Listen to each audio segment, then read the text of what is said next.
What would you like to say to survivors? I want to give hope because I do just have such a good life now. And it's better than I ever dreamed life could be. I but also I want to give hope to those who are in the midst of really struggling because as I was writing my essay, I'm working on my essay, How I Healed Now, and expanding it. But when I think back on those times when I was in so much pain and I had not, I didn't know how I was going to support myself. It was after my divorce and I had little money and I just had to depend on God so much. And there was there were times I would just close my eyes and let myself think about how God sees me, how beautiful I am to God. And those are wonderful times. And when my first marriage involved domestic violence, and when God told me, God just said, I prayed like, make my marriage better, help my marriage be better. And we'd been in counseling for 10 years out of our 23-year marriage. So off and on. God finally said, you'll have a wonderful marriage, but it's not this marriage. It's not to this man. And that I needed to leave. And it was that promise that I'd have a wonderful marriage, I hung on to, even though it didn't seem likely at times. And I do now. So I'm glad I kept working at. I considered my healing a part-time job, and it paid off huge, but not right away. Can you talk about going public is very terrifying. Survivors are programmed never to tell. No one will believe you. We will kill you if you tell. How did you deal with that as you went public? I was really scared, even like I was interviewing people from the False Memory Syndrome Foundation in 2014 and 2015. And I remember I was living, my husband and I lived in a walk-up apartment then. And I just remember coming down the stairs thinking, are they going to be like protesting around around my home? Am I going to walk out and see all these picketers? And I had all those fears, but it didn't happen. And one thing I did was I did it in it's really gutsy to do it on camera, but it's also my protection because I have the footage of what they said. But and releases signed by them. I had legal counsel and they signed releases drawn up by my attorney ahead of time, ahead of the interviews. But also the other thing that didn't have to do with it being a film or whatever was once I reached a broader audience, almost everyone believes me.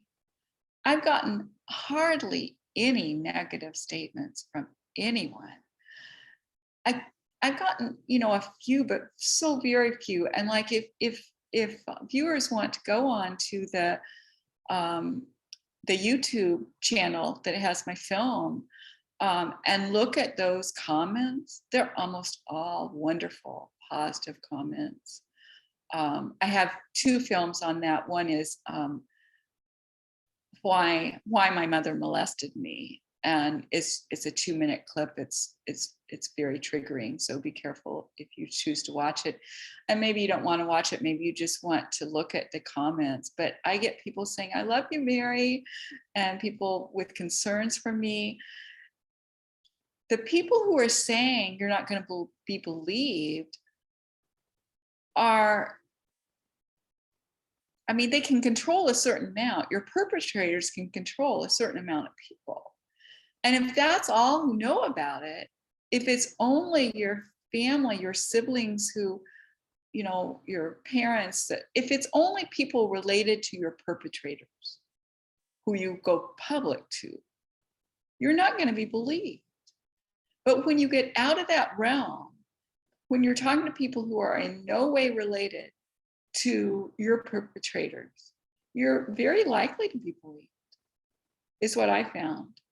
And so you need to go a little further. A little further than that, and find the right people. But that's hard because when the first way I went public to an extent was at church, and there were people who quit believing me there because they just couldn't stand to hear something so horrendous. So, but as it's been a broader circle of people, and as I've not needed to tell people details, you know, that's helped too. But people in general are going to believe you. That's what I believe. That's what I have found to be true for me. I think it helps too that there's more of us out there publicly speaking on it. So, Yeah, you know, like in the 90s when it started coming up, you know, when I started dealing with it, you dealt with it a bit before me. There wasn't anything. You know, it right. was just, oh no, that doesn't happen, or that was debunked in the 80s, you know, I didn't find therapists that knew anything about it ahead of time. So it was a Right. different I think process than it is now. Well, I think a part of what's changed too is people know about familial sex trafficking. Is there's so much attention to child sex trafficking, just human trafficking in general, and the trafficking of children, and especially sex trafficking, and familial sex trafficking. What I found is about half of the survivors of familial sex trafficking were ritualistically abused. So Wow. it's a segment within the child sex trafficking world, but it's becoming a more vocal segment. Familial sex trafficking, someone who is sex trafficked by a relative. And what happens with some satanic ritual abuse survivors is they've never seen money exchange hands. But my experience, because my father, my parents produced child pornography, is that child pornography, if you sell child pornography, and that is considered child sex trafficking. But also I saw money exchange hands. But yeah, if you look at the possibility that there may have been financial gain, then, or even if you don't know if there is, still becoming aware under the familial sex trafficking, I think there's going to be more and more services available under that arena. And I am in a private Facebook group for survivors of familial sex trafficking. If viewers want to know more about that, you can contact me, because we're allowed to invite new members into the group. That's good. I know there's a lot of sex trafficked individuals that may not have been sex trafficked by their family, but in the midst of, you know, who ended up with them at different times were also ritually abused because somebody bought them for that. So, Oh, definitely, yeah. yeah. So in the yeah, and I don't know if I'm the Rebecca Binder has done a huge amount of work, and she's a sex trafficking survivor, And so she was trafficked as an adult, but she has services available for Christians, for all people, but some of her services are especially focused toward Christians. But yeah, there's a lot available as far as in the services are being more available in the sex trafficking arena than the satanic ritual abuse. But really, many of us were trafficked. Many survivors of ritualistic abuse were trafficked. And it's considered trafficking even if no money exchanged hands. If for instance, my parents had a higher status within their community because they trafficked, then that is another form. If they receive more power, or for instance, someone I know, his father was a physician, really wealthy, but his father wanted access to more child victims. So that's why it was an exchange, and that's sex trafficking as well. Yeah, I've never really thought of myself as sex trafficked. I guess I need to think through that one a little bit, because my dad had enough money to retire at 50, and there's no way, you know, like, where did all that money come from? He went from a very small house to like really expensive house, a very expensive part of town. All of a sudden he's retiring. It's like, where did this money come from? This makes no sense. But they certainly find ways to profit from the SRA and putting their children in Exactly. it. Exactly. I mean, it's Yeah. generational also.